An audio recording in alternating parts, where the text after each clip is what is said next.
இந்த உலகத்தில் ஒரு விஷயம் நம்ம கவனிச்சிருக்கோமா? மாற்றம். அது ஒரே நாளில் வராது. சிறுகச் படிப்படியாக தான் வரும். அப்படித்தான் அல்லாஹ் மனிதர்களையும் சீர்திருத்தினான். ஒரே நேரத்தில் எல்லாவற்றையும் மாற்றவில்லை. அதற்காகத்தான் சுமார் 1,24,000 நபிமார்களை இந்த உலகத்திற்கு அனுப்பினான். ஒவ்வொரு காலத்திலும் ஒவ்வொரு சமூகத்துக்கும் ஏற்றவாறு சிறு சிறு மாற்றங்கள் கொண்டு வந்தார்கள். மனித இனத்தின் ஆரம்ப காலத்தில் மக்கள் தொகை அதிகரிக்க வேண்டும் என்பதற்காக ஒரே தாய் வயிற்றில் பிறந்தவர்களுக்குள் கூட திருமணம் அனுமதிக்கப்பட்டிருந்தது. ஆனால் பின்னர் அது தடை செய்யப்பட்டது. ஒரு காலத்தில மரணத்தை கொண்டு வருகிற வானவர் ஹஜ்ரத் இஸ்ராயில் அலைஹிஸ்ஸலாம் அவர்களை மனிதர்கள் நேரடியாக காண முடிந்தது. ஆனால் பின்னர் இந்த விஷயமும் மாற்றப்பட்டது. மற்றொரு காலத்தில ஒவ்வொரு நபியும் தங்களை நபி என்று நிரூபிக்க அற்புதங்களை காட்ட வேண்டியிருந்தது.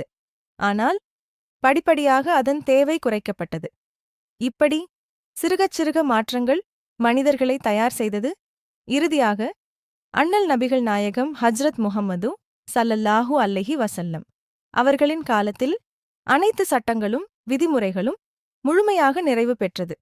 அதற்குப் பிறகு இந்த மார்க்கத்தில் மாற்றமில்லை. இது உலக முடிவு வரை நிலைத்திருக்கும். அல்லாஹ்வின் திட்டம் எப்போதும் சரியானது.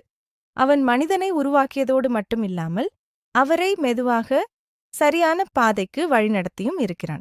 இன்னும் பல முக்கியமான விஷயங்கள் இருக்கின்றன. அடுத்த வீடியோவில் சந்திப்போம். சப்ஸ்கிரைப் செய்ய மறக்காதீர்கள். அஸ்ஸலாமு அலைக்கும்.